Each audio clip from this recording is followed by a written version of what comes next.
Welcome to episode 51, everyone. We're here. We're back. We're very back. We're back. We're over the hump. Do you want to say something, Brock? Oh, I'm here as well, yes. Hey, we're back and we've got some new toys, bro. God, yeah. Got some new sound effects. Let's go. What's that noise from, bro?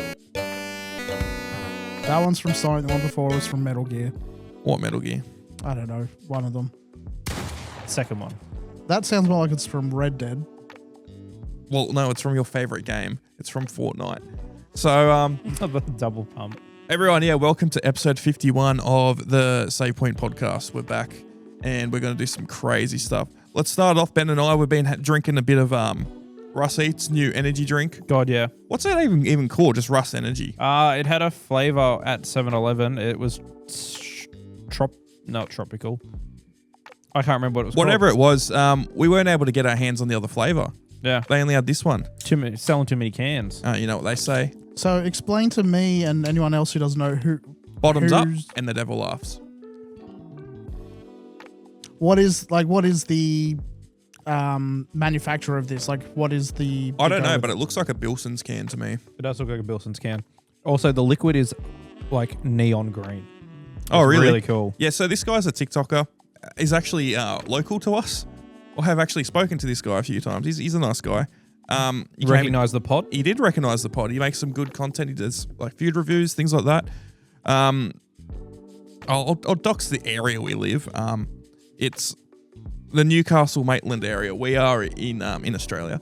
It very much is like a breeding ground or a test spot for a lot of fast food, especially KFC. We've got like one of the only drive-through only KFCs in Australia, or the only one. A lot of things like that. So great spot for him. He does like reviews of things, no BS stuff. And honestly, Ben and I did a little video about this earlier, but Yeah, I enjoy it. It's good. Tastes like nerds. It does. It's very good. But let's get on to some gaming because we've had enough of this gaming juice. So we're going to be getting into some gaming knowledge and facts. God, yeah. What is gaming juice? Gaming juice. What is the go-to gamer beverage? Is it Mountain Dew? I mean, that's the stereotype, but Yeah. I don't feel like that's a stereotype for Americans. I don't think it's a stereotype for... I think it was a stereotype for us 15 years ago. I think people have moved on from... I feel like it was a stereotype 15 years ago, and it also wasn't as big in Australia at the time. No, and I'm sure Mountain Dew enjoyed that stereotype. Yeah. Because who owns Mountain Dew? Is it Coke Pepsi. or is Pepsi it... Yeah. Co does. I like Mountain Dew. Yeah, so do I enjoy it. I'm kind of over the energized stuff. Yeah, I want the normal stuff back. I preferred the original one. I couldn't even tell you what the original was anymore. Like it's been Mountain Dew energized for 2013, I think they brought it in. really. Because I did the photography for the skate bowl thing in Newcastle, and that's when they launched it. That was the sponsor. Yeah. And it was each can you collect, you get another can. So I went under you were saying that. took all like 15, 16 cans of it, like from the rubbish, and you just hand it in. I was living on that stuff for ages. I didn't have Mountain Dew for a very long time after that because I had like 16 cans in like an afternoon. So it was... Oh, you would have been I was- absolutely yes. off the wall. I reckon Mountain Dew's up there as one of the better soft drinks. It's unique. I really It is. don't like the energized one. It makes... If I like... Well, think back 40 years to when you had the original one. It wasn't that original- common, I swear, beforehand. It really wasn't. The only places I ever saw it were fast food places. Like if you I went swear it into was just KFC. KFC or I The can't remember Pizza if it was Hut Domino's Pepsi? or Pizza Hut. One of them had it, and the other didn't. So, which is the usual go for most fast food places. Your Yeah. competitor will get one brand, you get the other. Yeah, there's like big money in that stuff. There's very big money in that stuff. Um, I think the PepsiCo thing definitely suits KFC more than yes. the Coca-Cola Yeah. aspect of it. As time goes on, I feel like when I mature, I started being a PepsiCo man. Yeah. I do But enjoy actually, who owns Solo? Pepsi, I think, because it's all done through... It would be. Yeah. It would be. Okay, yeah, Pepsi's goated then. I think Solo is more just an Australian thing, Oh, it is. Yeah. It is Yeah. Australian. but yeah. it's still PepsiCo. Shout out to Solo. Do you want to grab me a Do Solo we grab can? you one of the Solo cans? We've got like 1,000 Solo cans over there. We've got return and earn, so it's basically, if you don't know, in Australia, you can collect, or it used to be everywhere, or it was everywhere, and they took it away and they brought it back like Yeah. a while ago. Where if you recycle empty cans, you get 10 cents back. We've got my expensive computer box is full of Solo cans and I Pepsi really Max don't cans. like the look of the new one. Yeah, so they've changed it. This is the new Solo can. That's the old one. These are Solo zero sugar. That's what I was about to say. Solo zero sugar, I think, is the best soft drink you can get. Soda, whatever you want to call it. It tastes like 99% like the original, but zero sugar. Pepsi Max is also goated. It just doesn't taste like normal Pepsi. Yeah. I like this because it is the same thing essentially, but zero sugar. See, I like Pepsi Max more than I like normal Pepsi. I like the flavor of it more. I flip-flop Yeah. between, I liked Pepsi Blue. of course you do. You're an idiot though. I also like Pepsi Blue. Yeah, but you're not wearing a Sonic jumper. No, I'm just- wearing an Injustice for All jumper. It's just the citrus taste to it. I really like it. See, that's why I like 7-Up over lemonade. Because 7-Up has more of a zing to it. I think that's the wrong opinion. Nah. No, I'll back him on that one. So we know it's the wrong opinion then if Yeah. he's backing you up. I don't know. I think compared to Sprite, if I had the option, I'm definitely going 7-Up. Okay. They're different. If I'm sick of having Sprite, I think wins, but against like just normal lemonade, like Australian lemonade, so fizzy lemonade. actually good for you lemonade. Yeah. No, I don't know. There's certain types of lemonade that are definitely like better than Sprite. Like the Schweppes one is probably a much higher rated one. But I don't know. I don't think Sprite's up there. No, I'd go for Sprite over Schweppes. So we go in fountain. We definitely got to go Sprite for the fountain Sprite because that stuff is like God's gift. I know. I feel like if we're doing like actual like bladder fountain soft drink soda whatever, it like straight up just Coke and Pepsi. I goated on that. Yeah. Like full sugar, full fat Coke, hectic. Yeah. Like they're really good. I don't know why. I tell you, back in the day, I used to love going to Subway just because it was the only place you could get raspberry Fanta. Yeah. And you wouldn't think it now, but in Australia back in the day, there was like maybe 4 or 5 soft drinks and that was it. Yeah. It was literally just like Solo, Pepsi, Coke, Fanta. Sprite was there, but Sprite. like, yeah. There wasn't much at all. There really wasn't. Sunkist. You had Sunkist, but that was like Fanta, just how like Sprite and Solo were. I mean, they're different, but they're similar. And Pasito. Pasito, Yeah, you but got- that's all like the Kirk stuff. and yeah, like the Coke stuff's just Australian. Yeah, but we just didn't really have much at all. And I remember going to Subway and being like, oh my God, they've got raspberry Fanta here. That is insane. Yeah. Now, that's just like there's every single flavor under the sun. Still not Yeah. like American or English levels because they've got a lot of stuff of that over in England. But like, we I'll were always just take a grape Fanta when I see it. Oh, yes. That's what I was about to say. Which do you think is better, the raspberry Fanta or the grape Fanta? Grape. Because Grape. our high school, my year 11 to 12 had like a proper canteen. Like you walked in, there was like sweets and all this Oh, stuff. that's hectic. And like an actual like fridge full of nice soft drink. You take in there, you get like $13 and you get like a smaller bottle of grape Fanta and a schnitzel burger, and it was just tap your card and walk out. Don't. Schnitzel burgers. That's a flashback. They were so good. They were so simple. Yeah, Yeah. it literally is. We could go up and make some in No, it's like not 5 the- minutes, it's but not it's the not the same. The lovely little canteen lady didn't hand it to me in my little foam container. It doesn't count. Oh, God. What? Vanilla Coke or the new like citrus Coke? Which one do you think is better? I'm between those? I'm a bit of a bitch for any of the flavored Cokes. I like basically all of them. I like the citrus Coke more, but I can drink more of the vanilla one before I start feeling. I tell you what, Yeah. the best like weird Coke flavor back in the day, lime Coke. Yeah, I had that never around. got that. I loved it. They're around I now. loved it. No, I don't think it's around at the moment. Yeah, they got the green. No, green. that's the citrus one. It's Oh. not. Yeah, it's not lime. Well, then don't I haven't think. had the citrus one then. I thought It that was might be just a lime. lime. I could be wrong, but every time I think I've it looked at tastes it, it just different, says yeah. citrus. Yeah. Which to me, that's. But it used to have like a orange, little I guess. green lime on the bottle as well, and they used to have like a not a Coke Zero, like a Diet Coke version. Like I remember when Coke Zero came out. Yeah, that was good. There was a big pushback against that as well. Like, Yeah, but I also remember like people love Coke Zero now. They it do now. It tastes like shit, honestly, but it's a good thing to just get in your gob if you want like a little drink. Pepsi Max just clears it. But for low sugar stuff, absolutely. With no sugar stuff, definitely. I think normal Coke vanilla is still probably the best thing I'd grab out of everything. Coke vanilla is good, but I'm not. See, I would going choose like whatever sort of Coke over whatever sort of Pepsi, other than Pepsi Blue. I would normally choose Coke over Pepsi just because Pepsi, particularly Pepsi Max, makes my teeth feel fuzzy. I don't like it. Well, that's all soft drink. All soft drink's bad. You've seen that one Simpsons episode? I understand it's bad for you. I don't get that same feeling with a lot of the other soft drinks though. I still just feel like Pepsi I feel Max. like shit for having soft drink, but the only ones that I don't feel anywhere near as bad for is usually just Pepsi Max and Solo Zero Sugar. Yeah. Because I mean, my example is, I mean, you only knew him for a second, but when Taylor used to go through the Zero Sugar Solo, do you remember that? Oh yeah, He used to go 6 through or 7 cans left around the workstation. a day. He would go through these because like, there's a guy we used to work with, and Taylor's pretty arrogant, but he was very well built.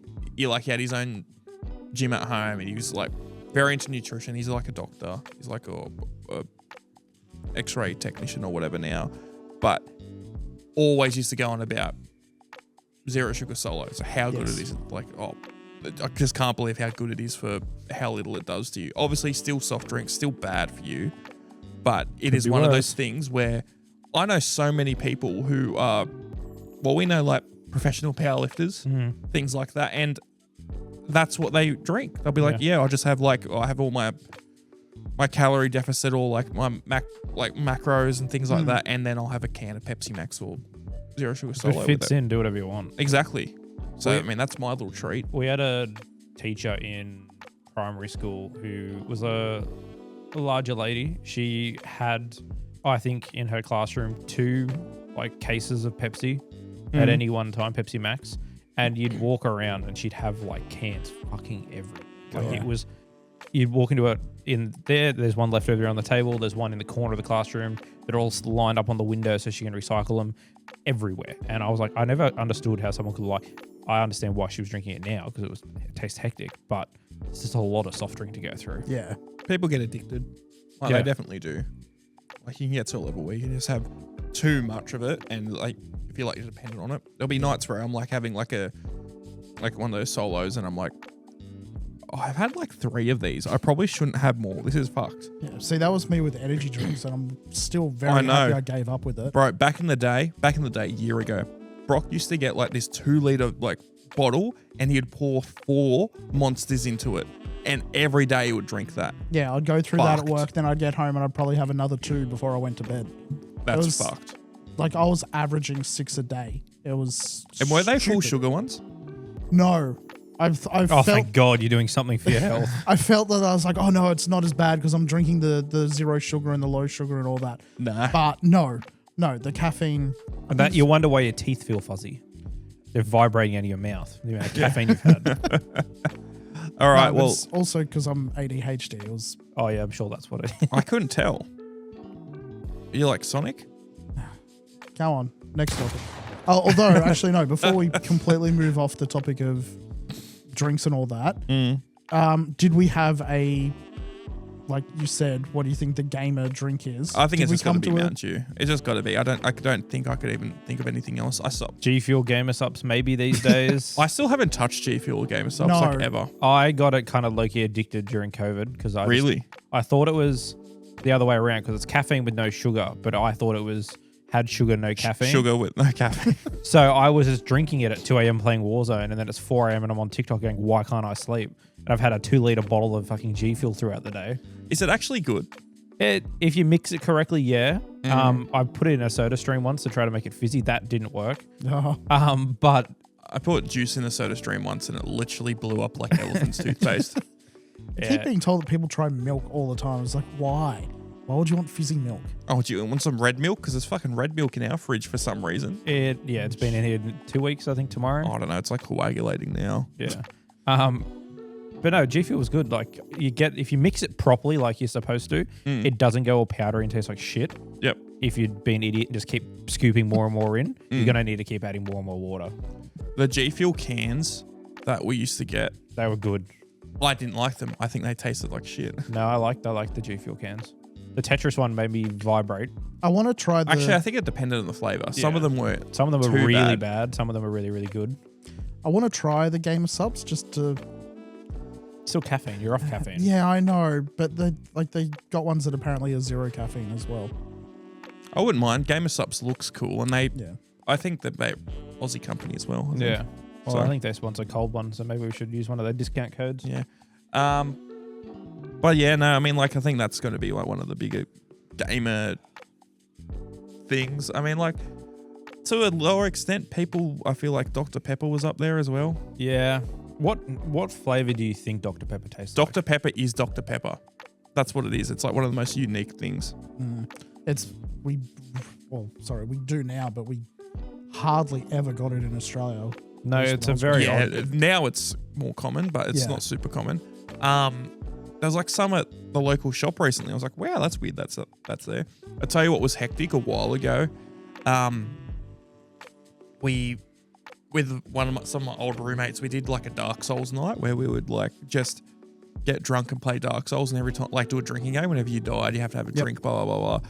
And what I did is I looked up. I was like, I want to get something that will be fun, but will also fuck me up a little bit. So I had a look. It was like a viral TikTok thing a while ago. Disaronno and Corona. So you get Corona and then Disaronno, which is, I forget what type of liquor it is. You put it together, it tastes like Dr. Pepper. Oh, okay. And it was like, It's a weird mix. yeah, you have like, I don't know, like a few sips of the Corona, and then you put Disaronno in it, and you give it like a little bit of a swirl, and yeah, it just tastes like Dr. Pepper. I was like, that's hectic. Alcoholic Dr. Pepper, count me in.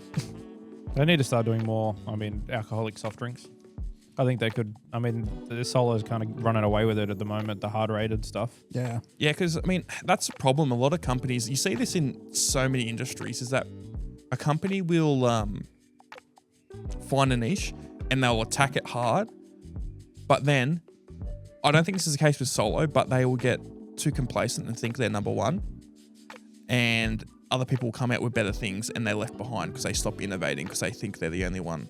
Like Call of Duty. I was going to say Skype versus Zoom, but yeah. Yeah. Scott Vesky. Wouldn't say Call of Duty. Nothing's really. Well, isn't Battlefield like? Yeah, but they're still taking it now. Yeah, but they're still very different games. If you want arcadey, you'd play Call of Duty. Exactly. If you want to sit down and have a 4-hour game of war on Conquest or whatever, yeah, you do Battlefield. Okay. There's one. No one's going to care about this. There's a new one in the camera world. There's 2 new Canon cameras about to be announced, like cinema cameras that are going to fuck over Sony. I'm getting scared. I'm going to have to sell all my Sony shit and go to Canon again. Jump back to the uni days. Don't do it. Who knows? Do you want to buy them? Want to buy an A9 III off me for $12,000? $1,200. No, thank you. But no, there's plenty of companies that do stuff like that, and they get complacent and then don't innovate. And yeah, I think your example of Skype, and Zoom is the big one. Like, they blew a 20-year lead right Yeah, as COVID 100%. came in, and then just didn't decide to do anything with it. Zoom's now worth what? Couple bill? oh, easy. Did someone buy Zoom? I think Amazon looked at buying Zoom, but let's have a look. I don't know exactly where it ended up. Oh, okay. Pet peeve of mine. My dad says this all the time. When you're on a conference call, or just like on a call with someone, is there a name for it that annoys you? This sounds weird. My dad always goes on. He always calls them webinars. See, And it does my head in. that's a very particular thing because Yes. you can get webinars. You can do webinars, but the thing is now that is a word that means anything on a call to him. He's like, oh yeah, she's on my stepmom, she's on a webinar tonight with her sister about this thing. It's like, that's not a webinar, she's just on a call. See, Yeah. webinar in my, because I've done a few of the VFX ones, it's literally just like, hey, this is what we're showing. Someone's Yes. talking and you're able to sit in the chat It and is listen. a seminar on the web. Yeah, exactly. It's just like when I used to do my uni lectures. Yeah. And it'd be 85,000 dots and there'd be one lecturer talking about something. Yes. Yeah, that is. But if you're just on a call with someone, when we're on Discord, we're not having a webinar. No. Exactly. I have a little thing that used to get this a lot when I was doing like courses and that for extra degrees and whatnot for childcare and all that, you'd have, we need you to attend this webinar and watch this, blah, blah. It's being uploaded at this time. Like, yeah, okay, cool, I'll watch it. And you go and watch it. And it's a pre-recorded thing that they've just uploaded the video for a timed release. And it's like, why couldn't I just watch this at my own leisure? No, this wasn't a live thing. This was recorded previously. Well, Why? I mean, if that's to do with education stuff, is they deliberately do things like that. And a lot of the time is just to make it harder. And there's reasons for that. Like these days, honestly, I've got qualifications. I've got a degree. Ben, you went to, what is technical college or whatever? Yeah, pretty much just vocations. Like a tech college sort of thing. Qualifications don't, like half the time a degree doesn't matter anymore. It's just like it doesn't. It's a piece of paper, but the big thing is that it just proved that you turned up to somewhere for 3 years straight and didn't drop out. Yeah. That's the big thing. Because they mark you more on attendance now than other. Yeah, technical knowledge, yeah. Depends on the degree, obviously. Like, I mean, I can't just become a doctor. I did a piss off stupid degree. It's a media production one. But I mean, I'm still using it, but it's nothing crazy. It's nothing you can learn on YouTube in 6 to 8 weeks. Yeah, I mean, there's certain things that I feel like people, when I see people in similar spaces that don't do, or mindsets that are different, but nothing that like you honestly, at no time I'm saying you need to go to uni to do this type of stuff at all. You know, people all have money, go to uni, but other than that, like we had for mine, because I was at college during the second lockdown. Mm-hmm. And obviously I was traveling to Sydney and back. So they're like, we'll do it all on Zoom and do all that sort of stuff. It's not a problem. Yep. We did that for like a few weeks and then the lockdown ended. And they're like, you can come back to class if you're comfortable, all that sort of stuff. So I was just like, we're jumping on a Zoom call once we get to college to then talk to the other campuses and talk with our teams and whatever. Why am I traveling all the way to Sydney to do that? Why don't I travel and just to my desk chair, do it from home? I did that for half of the last year, I think. Yep. I then get a message saying, you need to pick your attendance up or we'll fail you. And I was like, we're pretty much doing an online Zoom call every day. Yeah. I'm traveling 8 hours there and back to get to this school. They're like, we need you in class to attend. Because they're going to be like, fail me just in attendance. Because the whole thing was pass fail otherwise. Yeah, so. They started doing that once I left uni. Everyone had to have like a proper attendance thing, and if you had there was always like a percentage that you had to be there for, but now you had to check into every class and for first years or whatever. Whatever. Silly behaviour. It is. Yeah, the only thing uni's been giving me at the moment is just a hex step for the last 5 years. Oh god, yeah. But oh well. I did also look up while I was looking at the Zoom stuff. It's owned by Zoom. They're not bought out by anyone else, and they were founded in 2011. Yeah, not that old. No. Honestly, yeah. I kind of expected them to just pop up out of nowhere in 2020, but... Do you think video calling is sort of coming back?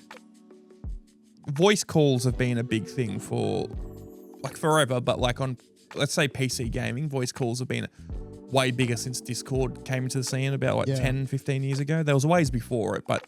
I mean, yeah, like TeamSpeak was like a fuck around and making servers and things like that. I don't understand why people still use that. Like, I get that there's things it does that Discord doesn't. Like, apparently, particularly for content creators, that like you get clearer sound or anything because it's not.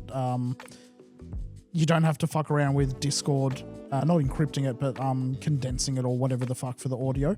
Don't want to cut you off too much. If you are making content and you're recording the audio off Discord and you want good quality, you're an idiot. And you go to TeamSpeak, that's dumb. Just record it, separate audio, and then bring it in later on and upload it. Like, that's stupid, but yeah, keep going. But no, I know of like so many gaming clans and all that still use TeamSpeak for everything. They don't want to touch Discord.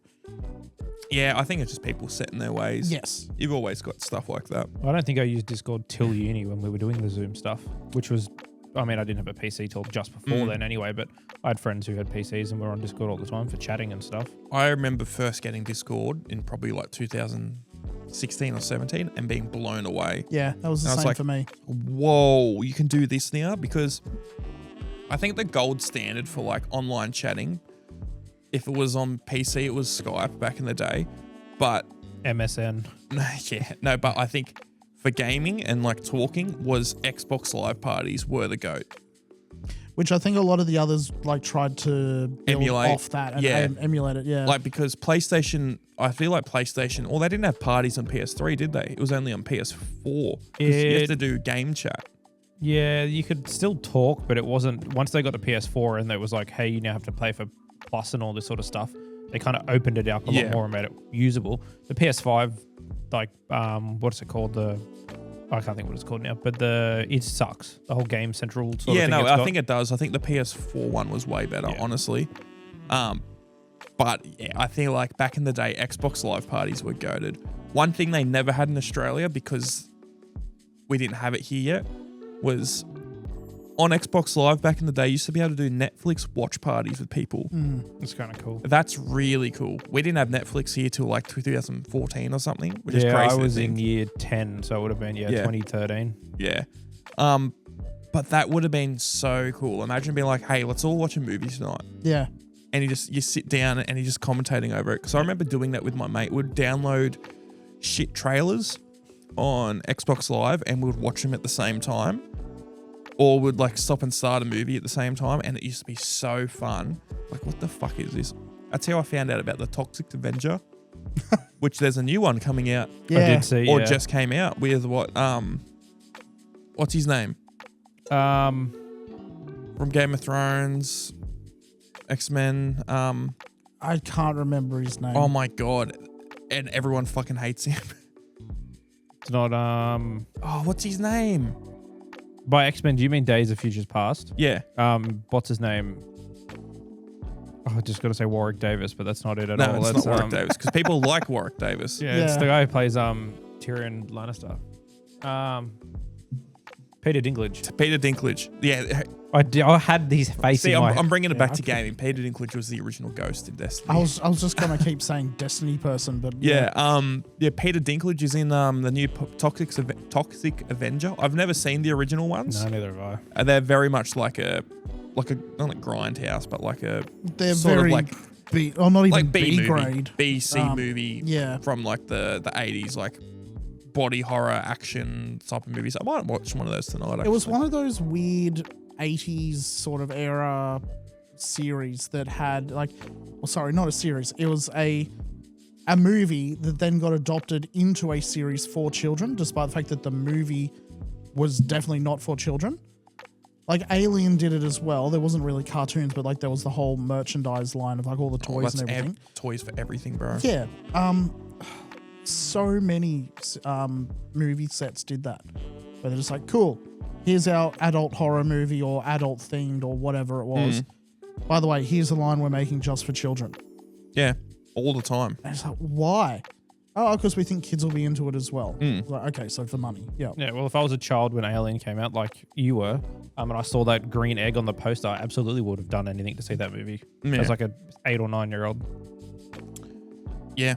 Well, going back to Peter Dinklage, for people who didn't know, he was the original Ghost, like the floating guy with you in Destiny. And I think once the expansions came out, they got rid of him. Then they put Nolan North, yeah, which is one of the only high-profile gigs I know Nolan North has done in a long time. He doesn't do much anymore. He used to be everywhere. He was the go-to guy. Yeah. Is the Troy Baker. He was the Troy Baker. Well, they used to be really good friends. I don't know if they still are, but Troy Baker and Nolan North had a YouTube channel together. Did you know that? And they played games together. There was actually some pretty cool videos on there, but I think that was stopped. I don't know. I got a feeling it might have been a Troy Baker decision, but I don't know. I just remember people stopped liking Troy Baker a couple years ago because he pushed like a crypto scheme. That doesn't seem like him. He's very aware of what he does in his personal time. Mr. Troy Baker. What's that called? I don't know what that's in reference to. Oh, I'm not thinking of Troy Baker. Who am I thinking of? I don't know. Come back to me. It'll come to me. Okay. I'm just looking at Nolan North stuff at the moment to see what the last game he did was. And it looks like it was the Uncharted collection. I was about to say, because he did Uncharted 4. I think that was like the last big thing. And he was the Ghost in Destiny. Trying to see. He did a lot of TV shows and if you guys played stuff. that original version of Destiny with Peter Dinklage as the Ghost, No, I didn't. he sucked. I only played the was second so- Destiny. That's what I got so told by people who monotone. had played it. Like, They just phoned it in. Yeah, like they shouldn't have. Bungie did this really weird thing with Destiny where they tried to like mainstream it heaps. Like they got Paul McCartney to do a song for the game. They got Peter Dinklage in it. They honestly tried to do a bit of like a Kojima and put like celebrities or like noticeable faces in it. Didn't need that. It really didn't.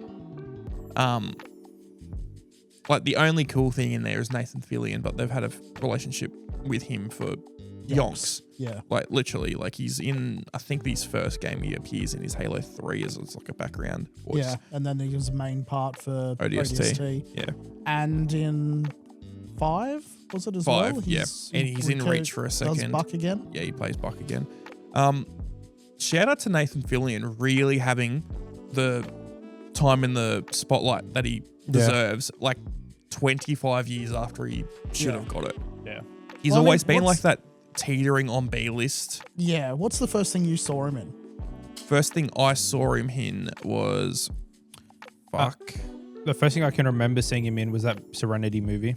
No, mine was the original series Firefly before Serenity. Yeah. Yes. That was a bit before my it wasn't really before. And I like everyone knows him from Firefly. We know that. He was one of my favorite characters in that. And people then didn't shut up about he's the main Firefly. character in that, isn't he? He's the captain. He's not the Yes, he's the main character. I'd hesitate to call him the main character. Part of the ship, part of the crew. He's the captain. He is the captain. And like the later half of the series definitely focuses more around him. But I'd say like the first half of the series feels more like everyone gets kind of equal screen time, but it's more about what's her name? What's the character's name? River. Oh, okay. Crazy one. No, the first time I remember seeing Nathan Fillion like actively was Bones. That's right, he was in that. Yeah. Bones went for fucking ages. It did go for a very. Yeah, they had a long lot of people Bones. in that. A lot of just not Bones, fucking Castle. Sorry, his name was fucking Castle in it. TV series. How long did that go for? I remember when that first came out. I was like, I wonder what the show's going to be like, because I remember the bridge and the paintbrush thing. I really liked Castle. I watched most of it, and it was almost solely for Nathan Fillion. Yes, he was always. I mean, like people loved him, but he was always one of those like underdog actors that I always rooted for and loved, and never had a point where I didn't like him. He was always great in the DC animated movies as Green Lantern.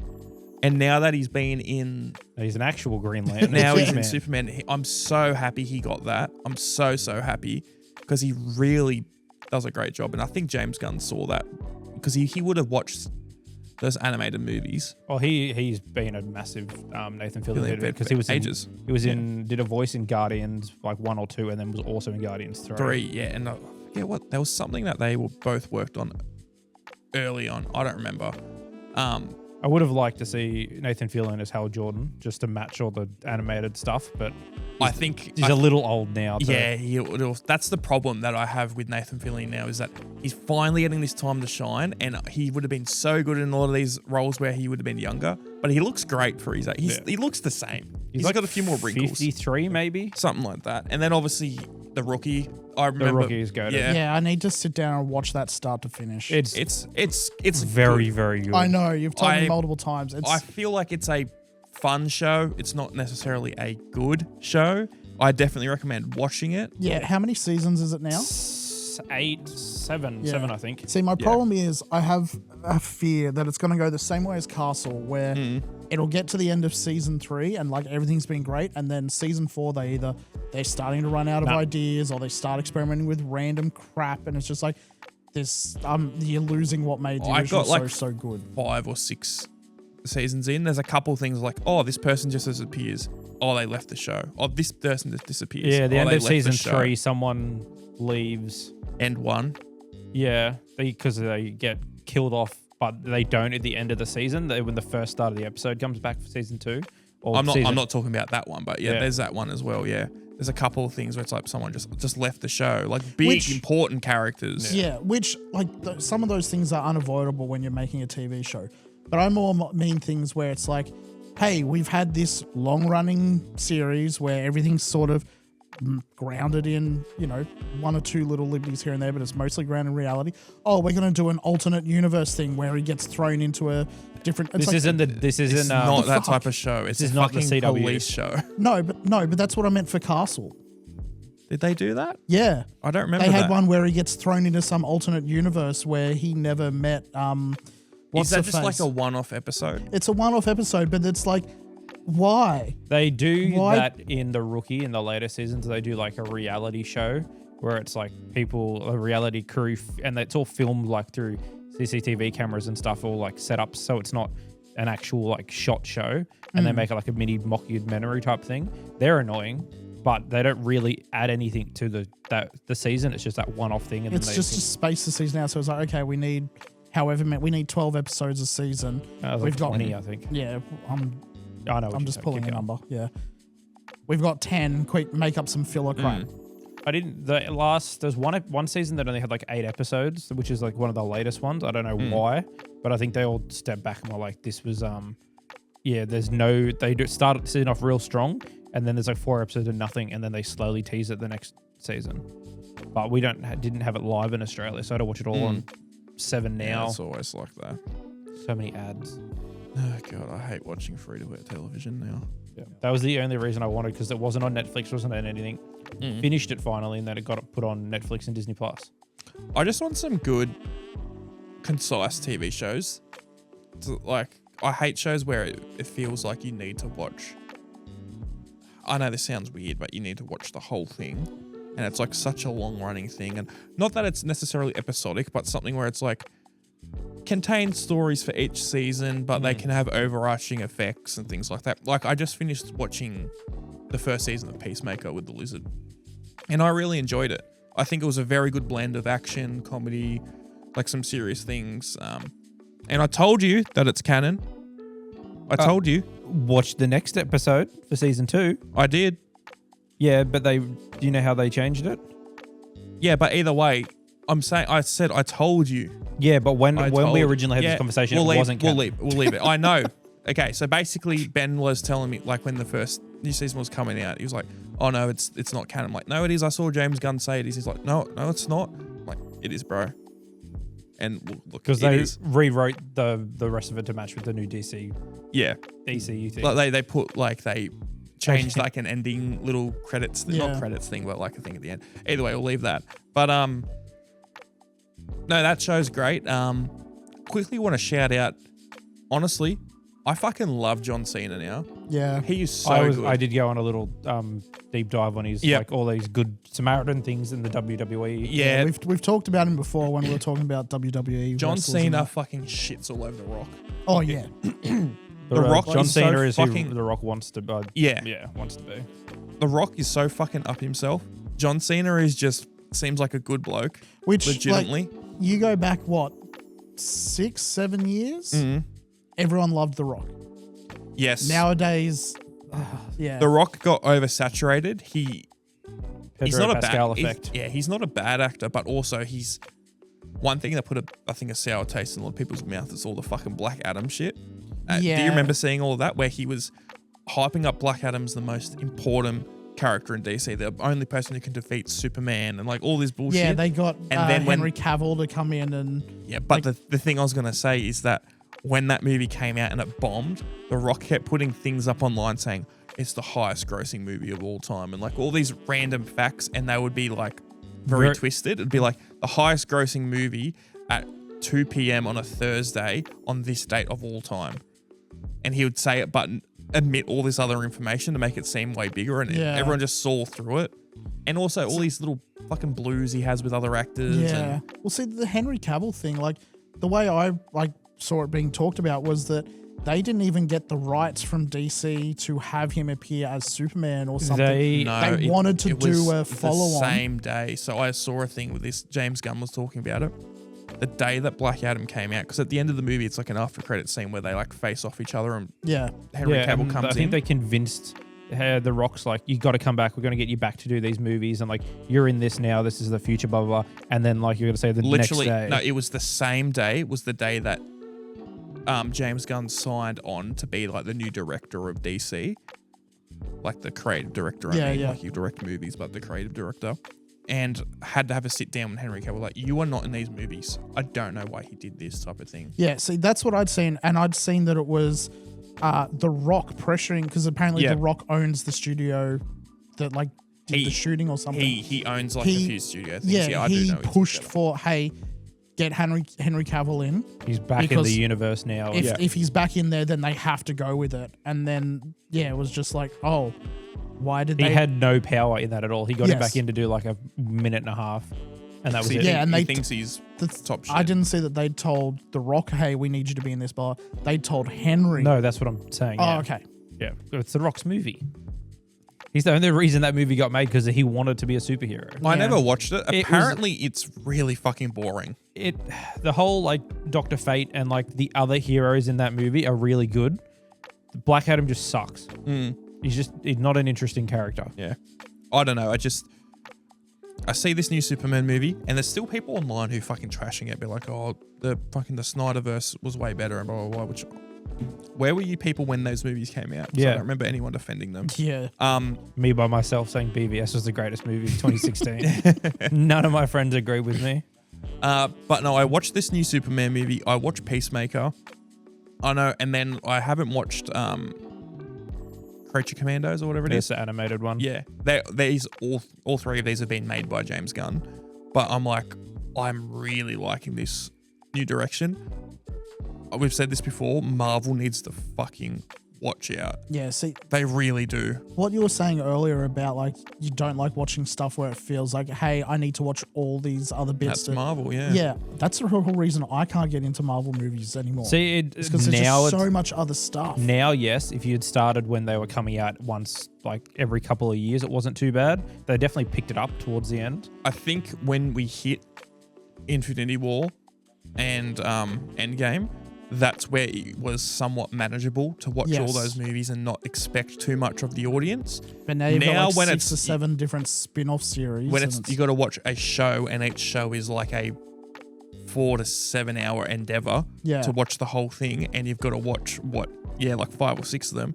That's too much to ask for people. Yeah. If there's a new Marvel movie coming out and I have been out of it for a year and a half and I've got to do legitimately maybe a week's worth of homework to get up to date for it, that's too much. We've said the same thing about the Star Wars universe with its expanded canon. It's a lot more manageable. Yeah, and also you don't have to be super knowledgeable about everything for it to work, but I know what you mean. Yeah, because even like Kevin Feige came out and said like 6 months ago, he's like, we focused on quantity rather than quality, because they had 3 good shows like Falcon and Winter Soldier, Loki, and WandaVision, all spaced out well, good stories. Then they released Multiverse of Madness that bombed extremely hard. And then since then, it just kind of unfolded and just unraveled into nonsense. The whole Jonathan Majors stuff didn't help. No, it definitely didn't. Throwing off. But also having him in Ant-Man and the Wasp as the main villain and gets beaten by Ant-Man and the Wasp doesn't set him up to be a big bad. No, doesn't at all. Very well. And that movie was horrendous. But so don't watch that. Go watch everything before. Yeah, I didn't watch that as well. I know it's very early days for this new DC universe, but I feel like one of the best things so far is it seems like James Gunn is got fairly good creative control over everything. Yeah. And not enough there he's like, I need to do everything, but like enough where he's got his finger in every pie enough to make it somewhat concise. The Kojima effect. Sort of. And he's getting people that he trusts to be like, I know this person will do a good job.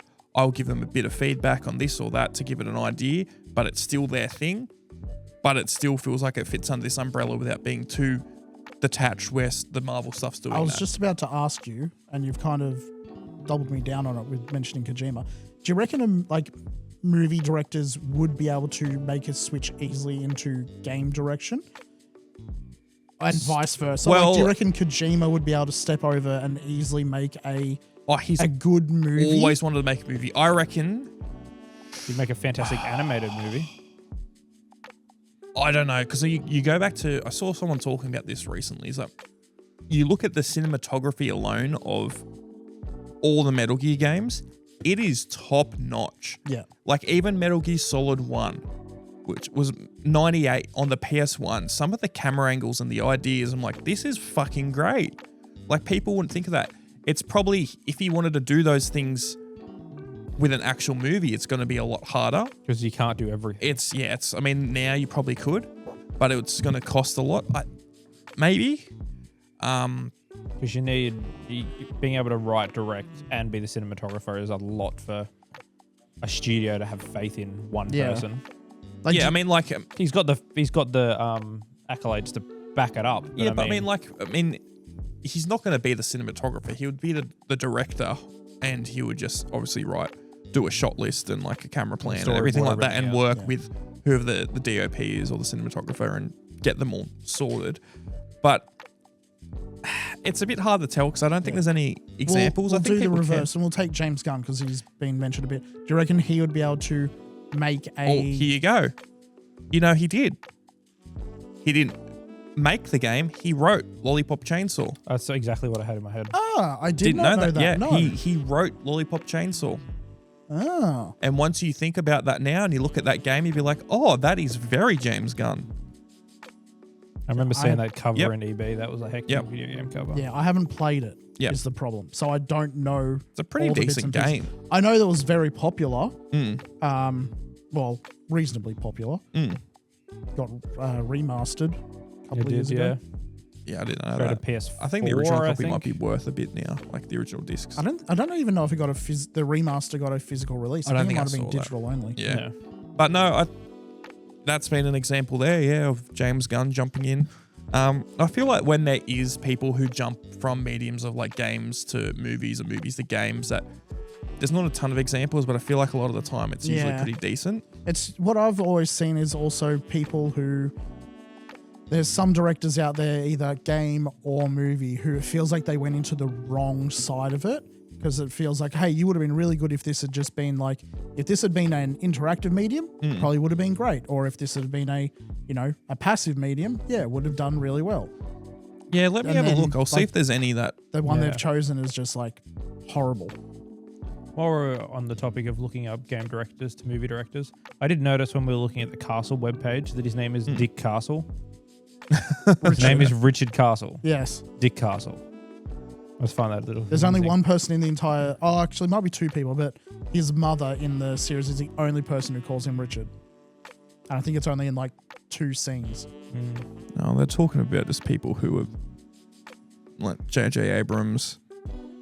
I feel like Neil Blomkamp can make a... Neil Blomkamp. I mean, he was supposed to be doing a Halo movie for years, and then there's Ua Bowl. He did a anthology series, I'm pretty sure, on technology and stuff for Netflix, which I haven't watched it, but I think Sigourney Weaver's in it. Who was that, sorry? The gentleman who directed like District 8 and Chappie and all that sort of stuff. You're not Neil Blomkamp? You've got no idea, do you? No, I do not, sorry. Talk to him, don't look there. I was listening to him. I didn't know who he was talking about. I don't know the name. He was an example, actually, was Spielberg with Medal of Honor. Yeah, right. He was, I think he was like a producer or something to do with the first Medal of Honor game. He founded DreamWorks Interactive, which made the first Medal of Honor. But also, for people who don't know, Medal of Honor was like the first sort of proper modernish FPS. Obviously, Doom came out before this, and that was like but that's like a Doom style, like boomer shooter, people would call it these days. Medal of Honor is what I reckon, like the bones and the root of like COD is now. Yes. It very much is, and people don't know. Like that's because of Spielberg. It dropped off. It definitely didn't put out as many or as frequently. No, but they were always good. Yeah. That was apart from the Wii games. The Wii games were not awful, but I'd definitely call them subpar. I mean, I finished Black Ops 1 on the Wii. That was... No, I meant the Medal of Honor Wii games. Yeah. But like even then, they play so differently to a normal Michael console. Bay made the trailer for Need for Speed The Run. I could see that. Apparently there's a lot of explosions and stuff in it, which I mean, very Michael Bay. That. It's very on topic. Eli Roth, Dark Souls 3. What's Eli Roth from again? What's he do? I know the name. The Witches. He's from... Yeah, I know the name as well. I can't believe it, but something to do with Dark Souls 3. Let me have a Joseph Kosinski? Well, I can't know how... Kosinski. Yeah. Yeah, I'm terrible because Joseph Kosinski, who directed Top Gun Maverick. Yeah, I was about to say I know that name from somewhere. It looks like Eli Roth's done a lot of horror movies. He did the commercial for Halo 3. You remember that? There's a few different commercials that were done for Halo 3. Halo 3 I think's got some of the best marketing out of any game ever. There's 3 big ones I remember.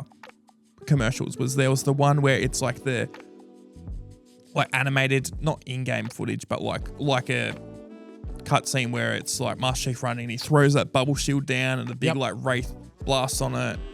That was hectic. There was the live action one. Do you remember the live action one? It's like some Marines going around and like brutes shoot them and they get pinned up against the wall. Where he's fighting the brutes. Yeah, and then like on back of Warthog, things like that. Really cool. That's what a Halo live action show should have been. Yes. Oh, that's what I was going to say was I've only just recently seen that trailer in the last like 6 months. I thought it was from the Halo TV series. I was like, this looks cool. Only 20 years ago. Yeah. And then I found out later, I was like, oh. It was a trailer. And then the third one was I think could have been the Starry Night one where it was like all the models going through and then it's like the brute holding up Master Chief and then he head raises. That was really cool as well. I was just looking up Eli Roth. He's done a lot of horror movies. He's a film director, screenwriter, producer, and actor. Full circle, he was also an extra in one of the Toxic Avenger movies. He was like town person number 3 or something like that.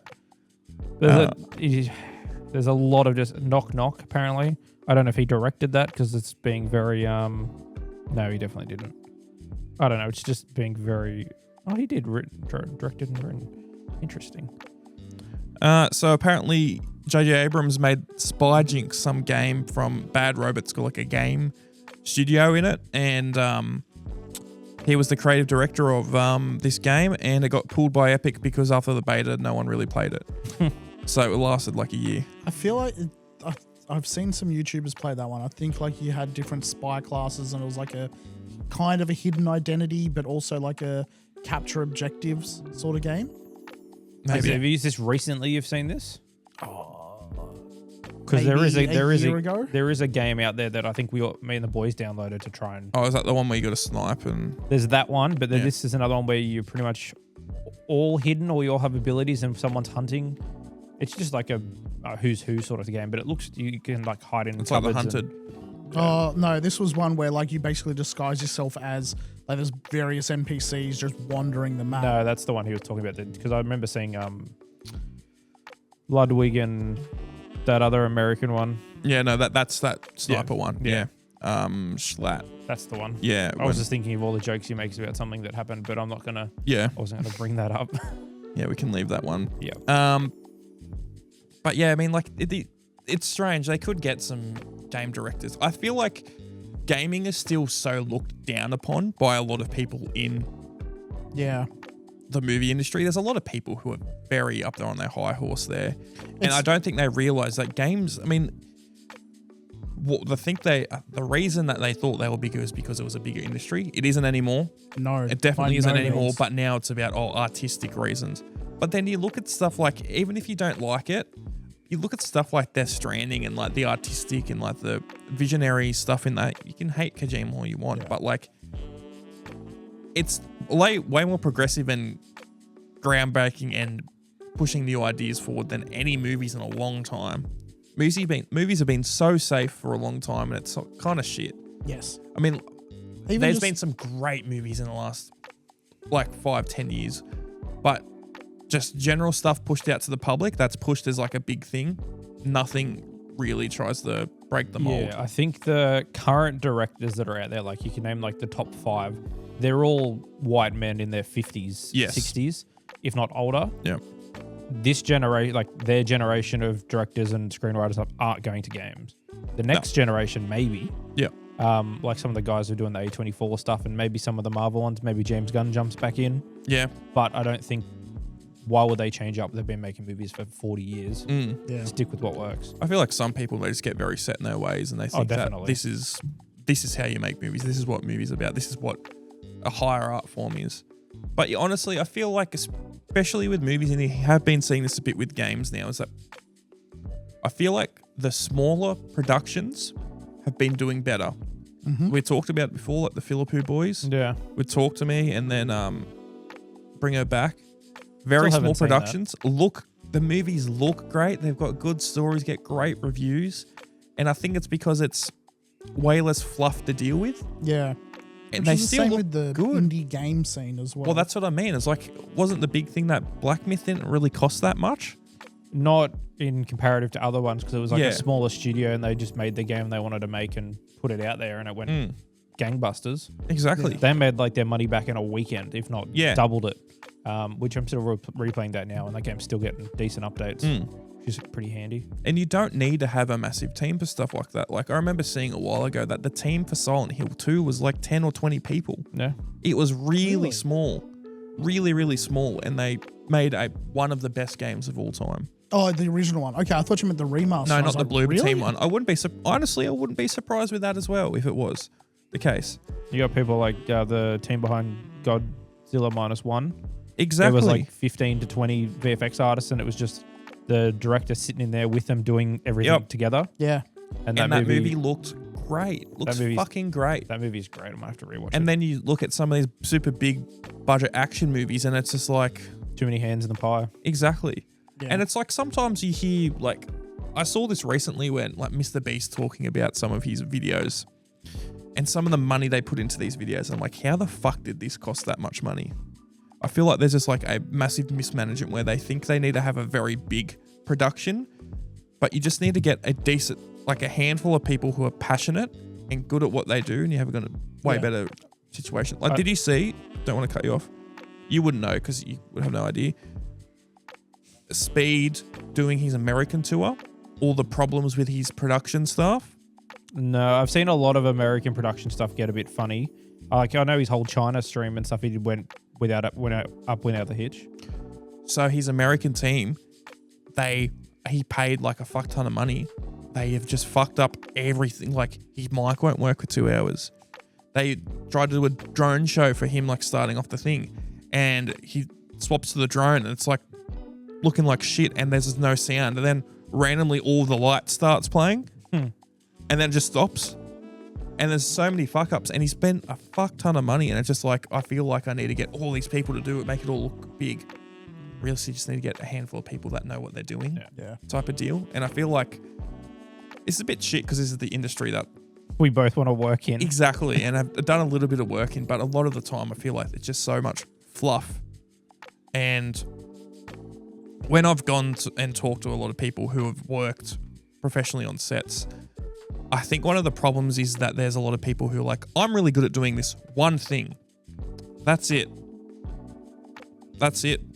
That's not my job. Which works if you've That's been not in the my industry job, for yeah. 20 years and you can kind of be Sure. like, I'm coming here to do this and that's it. Hey, if you're the fucking DOP or whatever, like in a higher role, sure. But if you're someone, come on, just help out here or do this. And if you don't know how to do it, what are you doing? Like, you don't have to be a jack of all trades, but be able to do a bit of everything. And I think that's what fucks it up is that we've got all these single people to do all these single roles, where if you just had a crew, and I'm not saying people lose their jobs, but I'm just saying for a better product, I feel like a lot of the time, especially we've seen in recent times, if you just got a crew of dedicated people, and this isn't only in movies, this can be in games and a lot of industries, you get them in there, that's going to do a better product because they all collaborate, they can do extra things.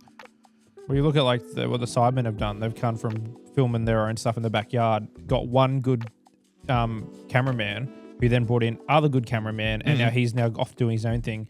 And the 4 interns or whatever they brought in at the start are running the whole the whole show. Yep. Which is wild to think about. Because they're people that were passionate, knew what they were doing, pulled their finger out. And now they have stake in the company and do whatever they want and make a very, very good chunk of change every week. Exactly. So, I mean, like, I feel like that's just what needs to be going on. But, I mean... Guess we just make our own studio. Yeah. Give me money, please. I need the money. PayPal in bio. Yeah, PayPal. God, I haven't touched PayPal in years. I use it every now and again. Yeah. Say something. I had nothing to add to that because Standard. You're probably the most removed from that. Yeah. This is you. Some weird Sonic music. Nah, This it's is the what game happens over music. when you die. All right, I got a few new sound effects on my board. This is Brock's favorite one. There he is. Go to. Shout out to Darius. Darius is He's goated. the goat. This is when Brock says something that, we're like, what the fuck are you saying? No, it's Brock when he's looking at the screen while I'm having a conversation with him and he's not listening. Yeah. All right. Hey, you're finally awake. God, yeah. Wrong game, but okay. Yeah, I know. Still funny. Okay, something else I wanted to bring up. Bit of a pet peeve in game. I said this to Brock a little bit earlier. I finished Metal Gear. Woo! I finished it again. Woo! I finished it again. Woo! I'm about to finish it again. Woo! What's the quickest you finished it? You were saying. Oh, at the moment, like 2 hours, 55 minutes. I can get faster than that. Yeah. Don't And this worry. is the latest one. This is the Metal remake. Gear Solid 3 Delta Snake Eater. I've played it a bunch of times. That game's great. When you know what you're doing, you can get through it super fast. Like if I stop recording now, it's like 2 o'clock in the afternoon. I could probably beat it 3 times. Has your rating of it changed since last week? Would you give it an 8? I would say a 9. I would Gone say up? Yeah, I'd say a 9. There's one thing I do want to say. The ending of people love Metal Gear Solid 3. The story's really good. The ending is especially big, thematically, and then a couple of gameplay things.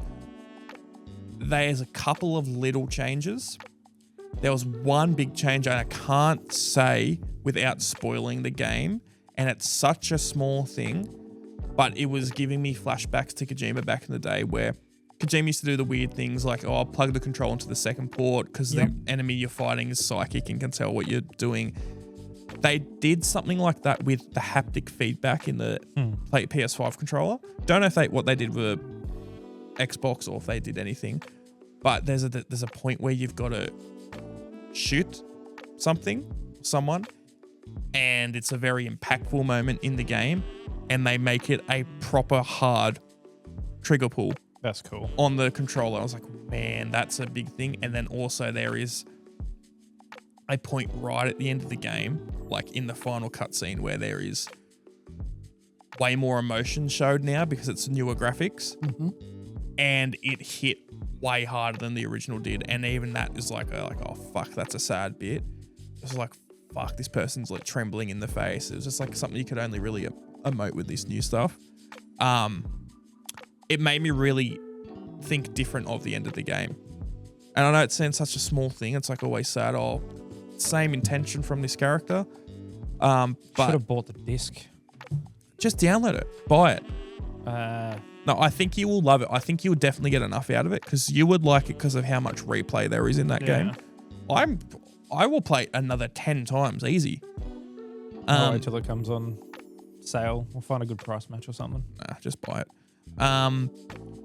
So my pet peeve was last night. I said to Ben, I was like, I could probably play it 2 more times tonight if I wanted. I was like, okay, I'm just going to play it again. So I restarted it and I was like, fuck it, I'm going to do the collectibles.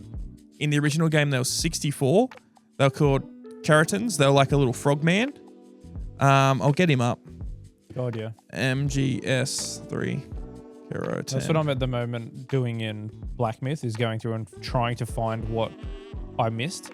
But Chinese alphabet, there isn't an alphabetical order. Yeah. So I can't exactly find, like there's a sort by acquire. Oh, they're pretty cute. Yeah. So this is like the collectible in MGS3. Keratins, you've got to just like shoot them. And there's 64 of them around the game. Easy enough. There's a lot of points where it's like you can't get them once you've gone past a certain point. And they added another 64 to this. So they've got those guys in there. They were in the original. They're in the same spots. They've got geckos. They're like a little duck guy. MGS3. Dun, dun, dun, dun. They're like these little guys. And they're around the map. Camouflaged. Yep. And same idea. You got to just shoot them around the map. And they're just hidden. So sometimes they'll be off the distance. Blah, blah, blah. Yep. When you go to each area in the map, it will tell you if you've got them in that area, but they won't tell you like, oh, you've got number 4 out of 64 or whatever. was playing MGS3 last night. I went through, I shot all these collectibles, got right to the end of the game. 64 of the frogs, 63 of the ducks. And I'm like, I don't fucking know where this other one is. I've got to play the whole game and check every single spot again to find this single duck. That's what I'm up to in Wukong, because there's certain NPCs you have to talk to before you leave an area. Once you leave the area, it doesn't. I don't know, because before it used to be they disappear and they now just end up in the next area. I decided to get cocky last night and go beat the end boss before I'd cleared the rest of the level out in chapter 2. And I realized, oh shit, I didn't talk to the guy, because it comes up with the chapter select screen and it has exit to menu or next chapter. You can't go back into the same chapter. So I was like, fuck it. I then spawned back where the boss fight was. The monk guy I need to talk to is literally just off to the right there. You go left and the boss fight's there. So I very close. But to get the trophy again, you have to go and start the game from the start and go all the way back through, because the way that the trophy lists and everything looks, so you have to talk to him before you move areas. But he was still there, so I talked to him, so we might not be completely fucked. But you got to get 6 different seeds or whatever to plant plants, all in this little garden. They're randomly generated. They don't have a spawn location. So you can go through 3 or 4 playthroughs and not pick up 1 seed. So I dislike things that do that, where it's like, hey, you need to pick up this thing and it's not a sure drop. No. It, like, there's some bosses that are guaranteed to drop one, but it doesn't tell you which one it is. So you could find 6 of them and they all be the same one. And you need all 6 to get the trophy to do that. It's a whole... I have like 6 or 7 tabs open at one time to list what enemies I haven't killed and go through back and try and find them all. I remember playing, I can't remember what the game was, but I remember it was like a... Sonic. No, it was a Super rings at Nintendo game where you had to... You got up to a certain part in the game and you had to talk to, hey, this character needs this many, we'll call them seeds. I don't remember what they were, but you needed to have found them in the lead up to this part. But yeah, they're a random drop from like particular elite enemies. There's no guarantee that they're going to drop them. And the game doesn't indicate to you in any way, hey, you need these when you get up to this point. So you get up to that point. If you don't have them, you can only backtrack enough to where 2 of these elite enemies spawn. So there's no easy way to grind for them. It's like, cool, if I didn't have all of them by the time I got up here, I might now be spending, I'll go back, fight these 2, reload that area, fight these 2 again, reload that. I could be doing this for 6 fucking days before these things are like reliably drop. Because I don't remember how many of them you needed either. And the other thing with games like that is it screws you so hard, because if you miss one little thing, you've got to start another whole playthrough, which is annoying. Like, Dishonored's not too much like that, because I've already played all the hard things. It's just now doing the right steps in the right order. But like Wukong's got, hey, 1 trophy's get all the weapons and staves and whatever. But you can only get the materials to make a certain amount of the staves the first playthrough. You then have to go beat the whole game, New Game Plus, to get enough materials to build the next tier 1s that you unlock. And it just keeps going back in a cycle. So you have to beat a certain thing, or you choose to not upgrade your armor to do the weapons one playthrough and then swap it. And it's getting to a very tedious point. And I've still got like 4 chapters left. There's times where it gets annoying and it feels like it's just BS. The Riddler trophies? Yeah, the Riddler trophies they were easy enough, but there's just like 400 of them, and it's a bit of a fuck around then at that point. Yeah, it's cool content, but when it gets too tedious, see, doing these the keratins and the geckos in MGS3 didn't seem that bad. I still had fun going through the game. I was like, yeah, fuck it, I get it, and also you get a decent reward for doing it. Like there's a lot of new Game Plus, like special rewards and things you get, and it makes it a lot more from the sounds of it. If you can go through and like complete the game in 2.5 hours and you had gotten 64 and 63. No, that was different. That was just doing normal. It was a lot longer to get them. Yeah, because I had to go. It wasn't that bad. I still did it like in a night. But I also did a few other things. Like there's this guy here in MGS3. There's a snake called the Tsuchinoko, and it's basically just a little fat turd snake. Looks like that. And there's only a couple spots in the whole game that you can get it. Yep. And you find rat traps around the game, and you've got to put them down, leave the area to go do a couple things, come back, and hopefully it's there. And you've got to basically like bring this guy through to the end of the game. And you get like a special reward for doing it. Like you get unlimited ammo and things like that. You can also eat the snake and everyone will get fucking angry at you. Like, don't eat him, he's so cool, blah, blah, blah, blah. Because it's like some Japanese yokai. They just put it in the game. But he's just a little fat snake. Turd. Yeah, he is a little turd snake. Little cutie though. It's definitely going to be on the thumbnail. Yeah. I could put him on there, sure. Also, one other thing I didn't know about this game till like a couple of days after it came out. You know they're adding multiplayer to it? How? They had a multiplayer in the original. Like co-op story? No, it's like versus each other. They That's had cool. that the original Metal Gear Online was on PS2, and you could verse each other, and they're adding it back to this in a multiplayer update. That is very cool. So I was like, that's cool. I played that because they had multiplayer in Metal Gear Solid 4 and they had it in Metal Gear Solid 5. It is super sweaty, like super, super, super sweaty to the point where it's like, I don't really know if I really want to play it. Yeah. I'll play it, but it was one of those multiplayers like I'm going to stay away from. Yeah. Like, do you ever have a game like that where you're like, it's fun, but the community for multiplayer is bad, so you didn't really play it? Because one for me is... There's a lot Did there, you honestly. ever play the multiplayer for Last of Us? The original Last of Us? It was horrible. I really liked it. The community sucked, though. It was very, very, very sweaty. Very sweaty. And obviously you're going to find games where people are better than you and things like that, but it's a different feeling. Yeah. It very much is. Like there was points when I was a kid where I got good at Halo, but I would still get trounced by heaps of people in certain things. I never at one point be like, I don't want to play this anymore because of too many sweats or anything like that.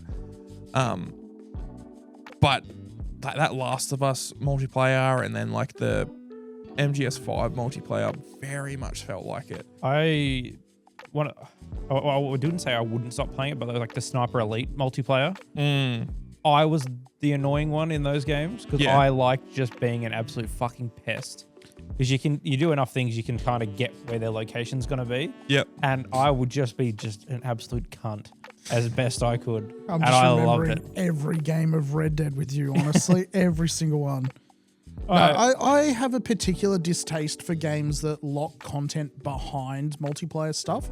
Like, hey, in order to unlock this particular stuff, you need to do this many multiplayer matches. Shits me to tears. Yeah, I'm just multiplayer like, trophies need to be a thing of the past. They suck. not just trophies, like actual content where it's like, hey, to unlock this thing in the single player, this weapon, this level, this whatever, you need to have achieved this many matches or something in multiplayer. Don't do that. Yeah. Some of us have Sniper no did that interest as in well. multiplayer. Some of us do. Some of us don't. I mean, I get it. I mean, if they're just trying to get you to play a different part of the game to give you more longevity, yeah. Which, yep, okay, cool. But when it's things like, hey, in order to... We've got this special car that to unlock, you need to have won this many races in multiplayer. Like, cool. I'll go into multiplayer and I get absolutely annihilated within the first 30 seconds. Yeah, no, I get that. I get that. Get good. Yeah. Going back to multiplayer achievements, one of the worst ones ever, and it fucked up so many people who used to get into achievements on Xbox, was one of the first early games on Xbox was Quake 4 or Quake 3. Was it Quake 4? I don't remember. Whatever the Quake that actually, no, it would have been Quake 4. Quake 4, when it came out, it was one of the early 360 games. One of the achievements was become number 1 on the leaderboards in multiplayer. Isn't that one of the trophies for ESO? It's like you have to become I think their top achievement, whatever the... You have to become the Elder Scroll. No, whatever the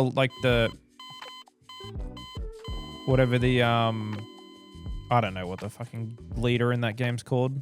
Like you have to be the top of your Guild or whatever. Yeah, but like full the server type area. It's not. I'm gonna have a look it up. Oh, the arena champion thing Nope. for... Keep talking, Brock. I'm gonna look this up.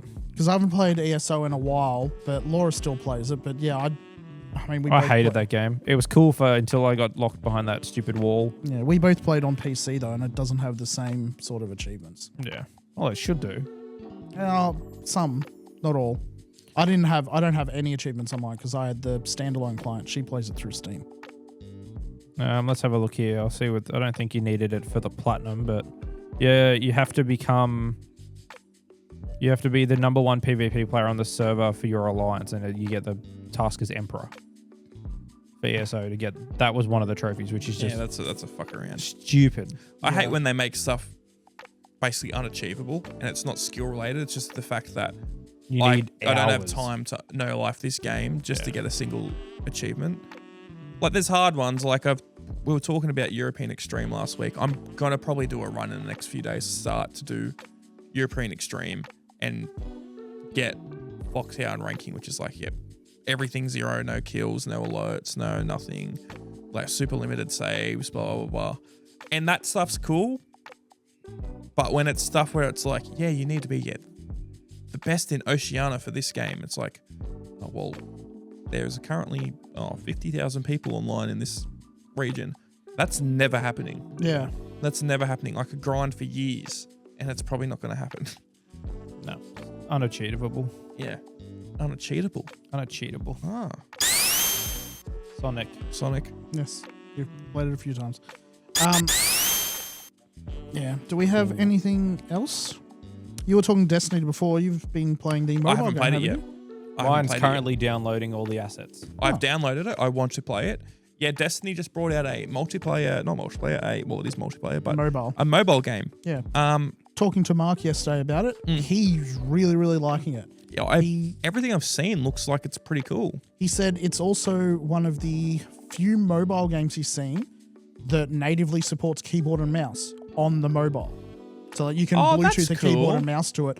He reckons it's because like they're probably going to port it to PC at some point as well. I wouldn't be surprised. Well, it straight away from the menu, what I really liked is it said that it had controller support. Yes. I was literally just loading that up now. There's a new version of the game. Because there's a few like mobile games that I've found. I'm like, this is actually really fun. He's been using mouse and keyboard. He said that the touch controllers are okay, but definitely like not what he wants to use. When I find a good mobile game, and a lot of the time they're FPSs, and I'm like, this could be really fun, and it doesn't have controller support, I'm instantly turned off. I know it's supposed to be a mobile game, but get with the times. Like for example, like one of our mates, Alicia, I would used to play COD Mobile with Alicia a bit. Yeah. And when I'd play it on my phone, opposed to playing on the controller, was a completely different experience. Yeah.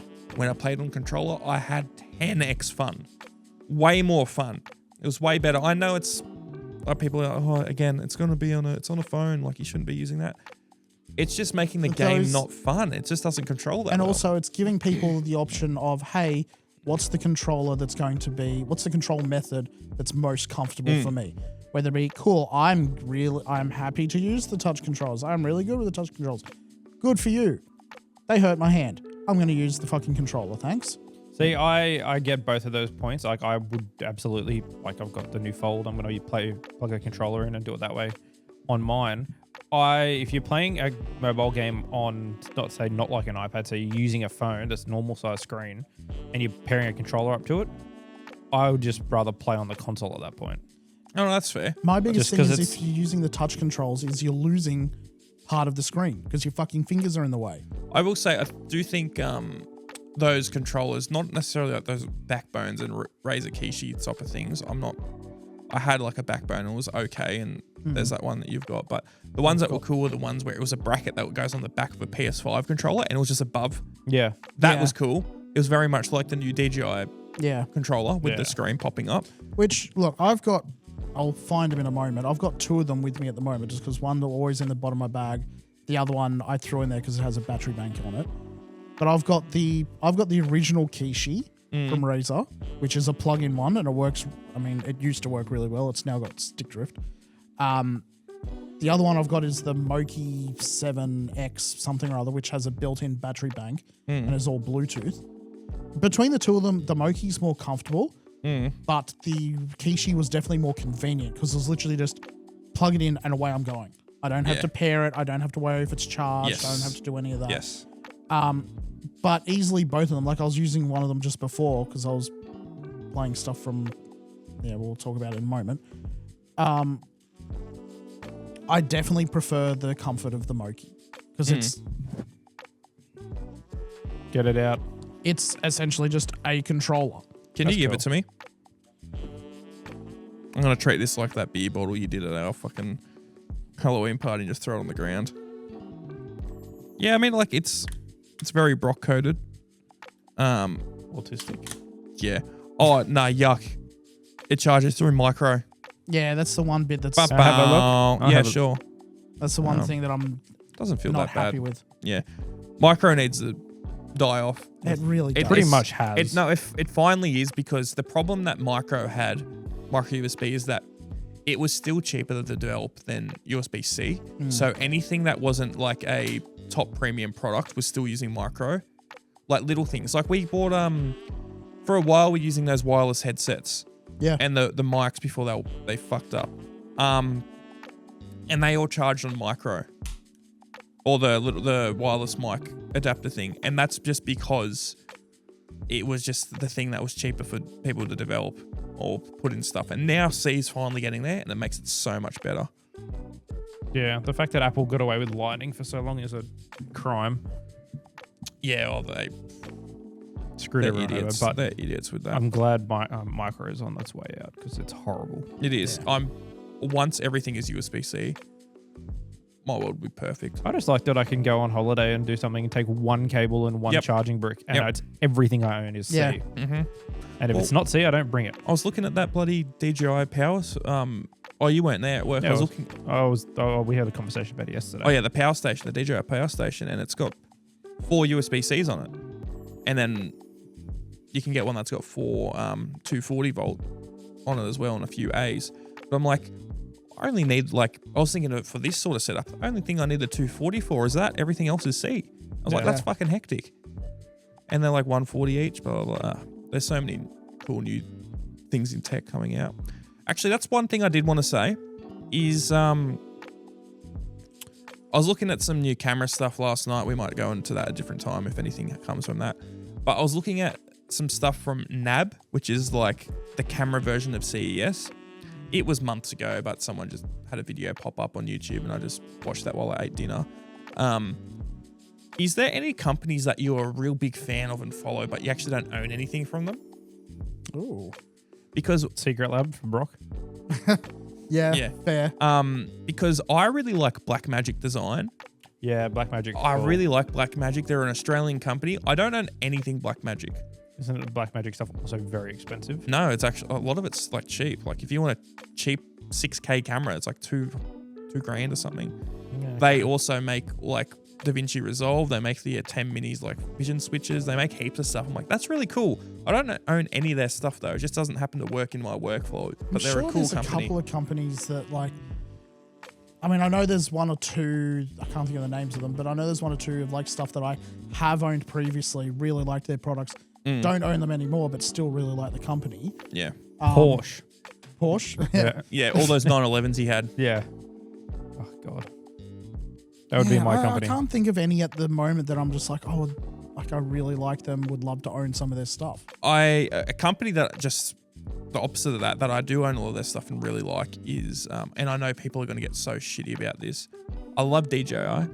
Yeah. DJI just make great stuff. People will fucking hate that because they're a Chinese company and they'll go off about that. I had someone go off at me the other day about DJI, but their products are just so fucking good. Yeah. They have monopolized the drone market without charging an arm and a leg for stuff still. Like they're still making them.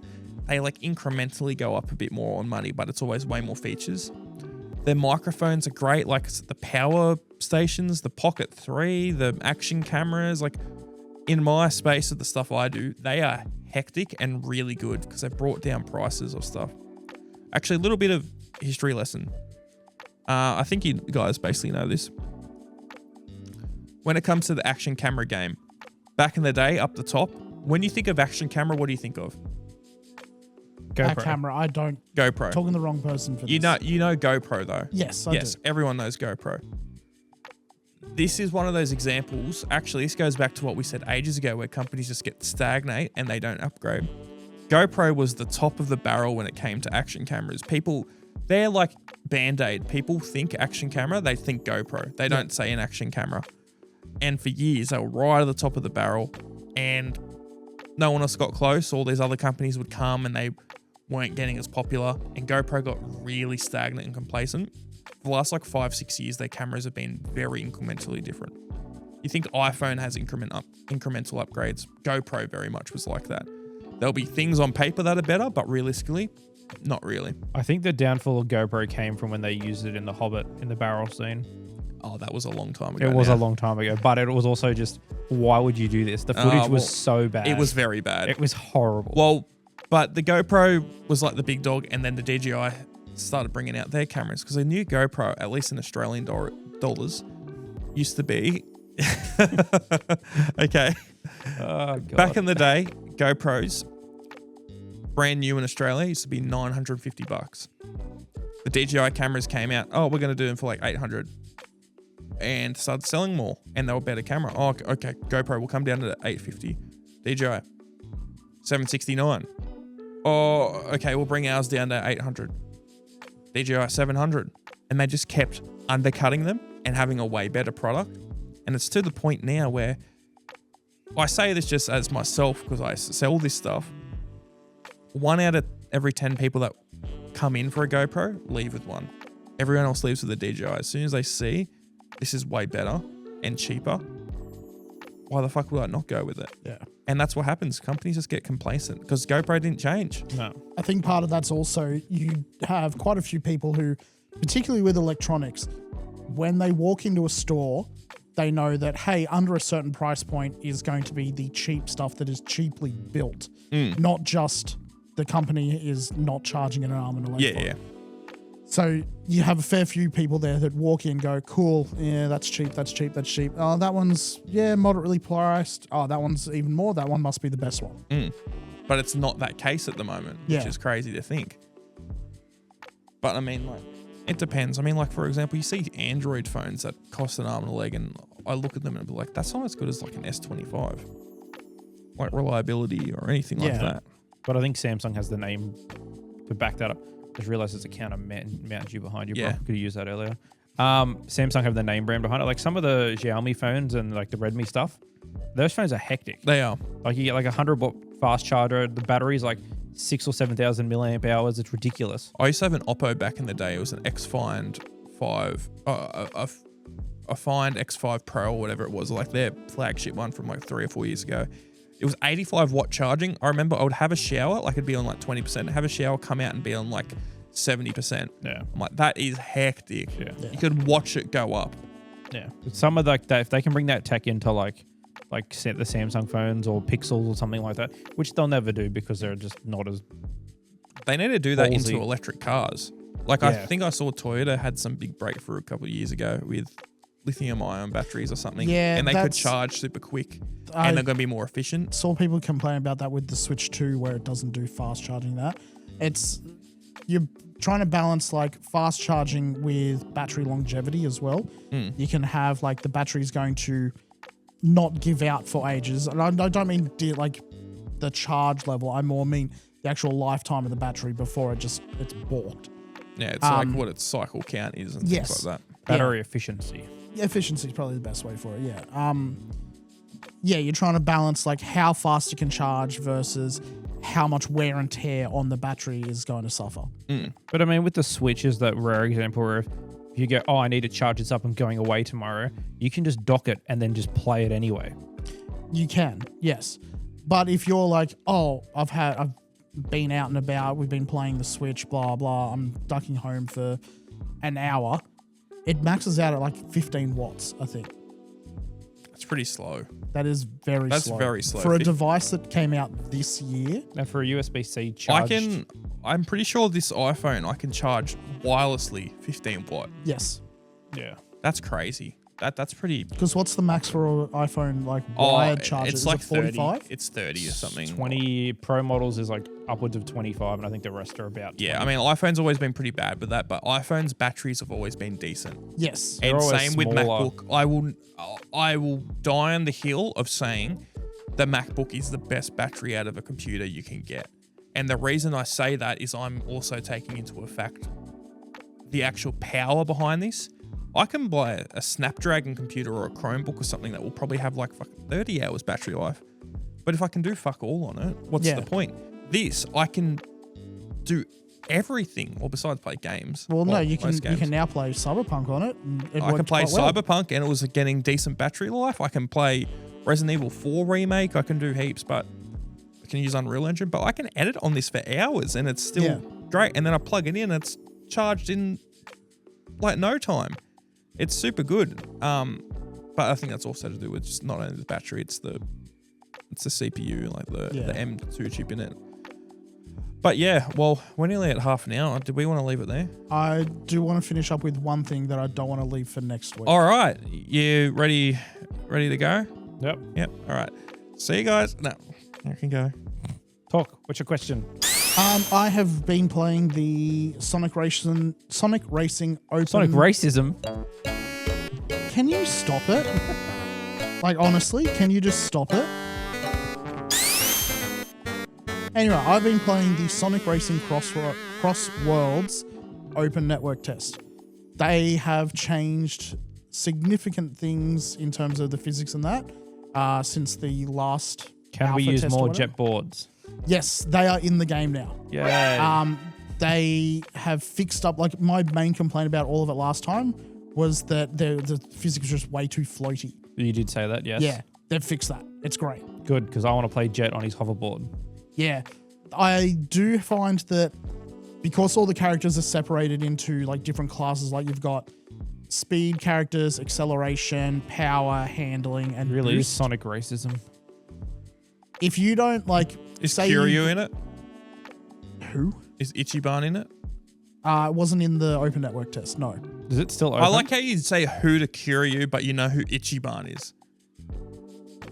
I recognize the name. Kiryu is the main guy from the Yakuza games, and he Okay, was for like about 20 years. Cool. A game Ichiban's series that the I new haven't guys. played, but But I have. it's a Sega game. Yeah. No, wasn't in the open Is old network. mate from Shenmue in it on his No. forklift? Wasn't in the test. What's the point? Anyway, Is somebody If Amigo you- in it?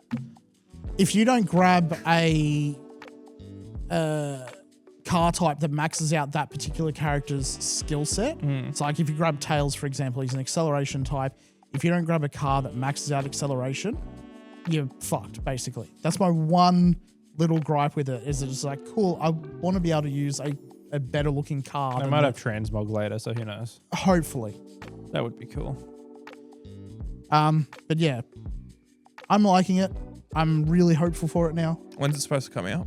On the 27th of September, I believe. Oh, damn. That Oh, wasn't fuck, in my that's game. a late like beta test thing.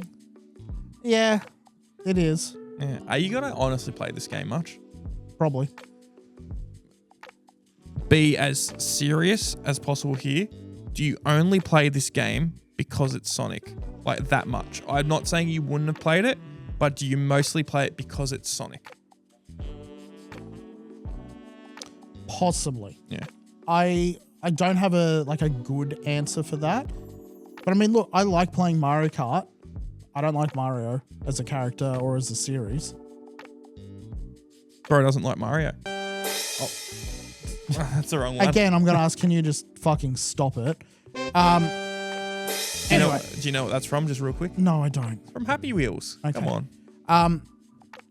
No, I enjoy playing Mario Kart, but I don't like playing many of the other Mario games. So how did you feel about Mario versus Sonic at the Olympic Games? Never Games. played them. What? They're so good. He would only play half of it. No, I never played them because I didn't own them at the time. Emulate those tonight. They are fantastic games. Yeah, they're pretty No, decent from what I have a remember. feeling they're So going to much be, stuff. but they're going to be the ones that like, hey, these are better with multiplayer with friends to play as opposed to just sitting and The playing AI by is pretty yourself. good. They're They like work party good with games. friends. But yeah, actually, speaking of AI, that's my other gripe that you saw me like actually losing my shit over. Yeah, he was going crazy. He was like, "What the Sigma?" No, was playing it on my phone because I was like remoting from my PC back at home because the network test ends at 1 o'clock today. Well, it's now 3 o'clock, so Oh, so it's over. But Yeah. no, I was making the most of it. Last lap of the last race, I'm trying to win, and the AI is actively like ramming me off the road. Not the guy in first. The people behind are making sure that you can't overtake them to then like try and get at the guy in first. That's pretty. And they're basically like pushing you into the wall and like wedging you against the wall. I'm like, this is bullshit. This is party games, like party racing games like that. If you're not playing with actual people, they're too easy. You can put the CC up to whatever you want in Mario Kart. If you get a good line and get in first, you should stay in first for the majority of the race. They're not overly difficult games. no. All right. Well, That was it. I'm looking forward to we're the done. game. All right. No, wrong one. All right, guys. We'll see you next week. And we'll leave you the soothing sounds of Darius to say bye to. All right. See you guys. Bye. Bye. Areas. Go to bed.